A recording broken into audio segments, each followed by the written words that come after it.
Обид за дефокусирање на јавноста или притисок врз медиумите кои не се под контрола на Бихачка.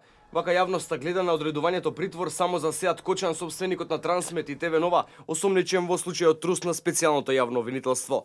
Одлуката за притвор на Кочан ја донесе судиката Гордана Димова, поранешна сопруга на екс-министерот од редовите на СДСМ Владо Димов, кој беше обвинет за злоупотреба на службената должност во 2005 година.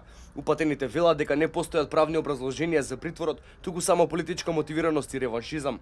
Освен немањето на правен основ, ова може слободно да се толкува како атак на СЈО и СДСМ против медиумите, бидејќи меѓу другото Кочан е собственик и на телевизијата Нова, преку што се врши и политичко влијание и порака на СДСМ преку СЈО до медиумите.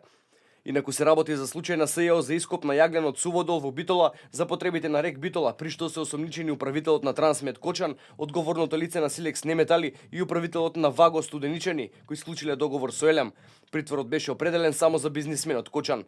Оделен пак вела дека СЈО ги добило сите документи кои ги барале, а директорот лично направил увид во целата тендерска постапка и тврди дека била водена согласно законот за јавни набавки. Освен притворот за собственикот на ТВ Нова на удар се и други медиуми. СЈО упадна и во МПМ кој управува со трите водечки дневни весници Дневник, Вест и Утрински весник, како и во Сител и Канал 5. Познавачите на состојбите ова го опишуваат како директен брутален притисок врз десетици медиуми кои не се под контрола на СДСМ.